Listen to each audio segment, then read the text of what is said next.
Mohanavani Telugu podcast వింటున్న శ్రోతలందరికీ హృదయపూర్వక ధన్యవాదాలు. ఈరోజు ముచ్చటగా 3వ షార్ట్ కూడా వినేద్దాం. నీ పనిని నీవు నిర్వర్తించుము, భయపడకము, మనసు నిలకడగా ఉంచుము, నా మాటల యందు విశ్వాసం ఉంచుము.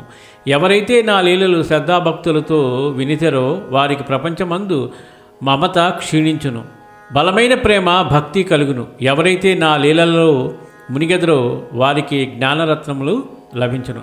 నా నామము ప్రేమతో ఉచ్చరించిన వారి కోరికలన్నీ నెరవేర్చేదను. వారి భక్తి హెచ్చించి అన్ని దిశలందు కాపాడుదును.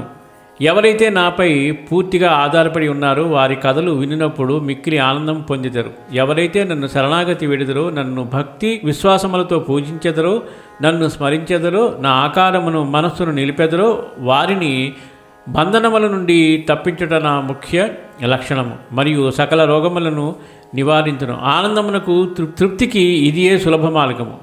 గర్వాంకారములు తొలగిపోవును. సాయి సాయి అను నామము జ్ఞప్తి ఎందుంచు మాత్రమున చెడు పలుకుట వలన వినుట వలన కలుగు పాపములు నిశ్చలముగా తొలగిపోవును. మోక్షమునకు ఇదే సులభ సాధనం. నా భక్తుని ఇంట్లో భోజన పాత్రలు ఎప్పుడూ నిండుగానే ఉండును, ఎన్నటికీ నిండు కొనవు. మీరెక్కడ ఉన్నప్పటికీ ఏమి చేసినప్పటికీ నాకు తెలియనని జ్ఞాపకం ఉంచుకొనుము. ఎవరైతే నన్ను మరచెదరో వారిని మాయ శిక్షించను.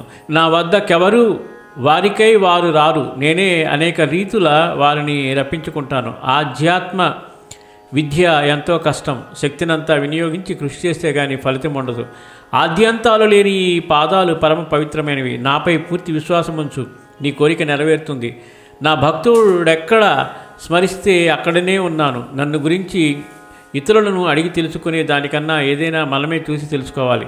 ఎటువంటి బిచ్చగాడైనా సరే ఖాళీ జోలితో వెళ్ళినట్లయితే గుప్పిడి బియ్యం కూడా ఎవరు వేయరు. ఇలా ఖాళీ జోలెలో వేసిన భిక్ష వల్ల ఆ దాతల సిరి సంపదలన్నీ హరించుకుపోతాయన్న విశ్వాసం ఈనాటికి అనుసరించబడుతూనే ఉంది. అందుకే యాచకులు తమ జోలిలో తమకు తాముగా ఏదైనా ఒక పదార్థాన్ని ఉంచుకుని భిక్షకు వస్తారు. నాకు పూజలు పునస్కారాలు వద్దు, నీ భక్తియే ప్రధానం. ఎవరైతే ప్రేమతో నా నామమును స్మరించెదరో వారిని సప్త సాగరములను దాటించెదను. ఇతరులు మీకు ఎంత కీడు చేసినా మీరు మాత్రం వారికి చేతనైన ఉపకారాన్ని చేయండి.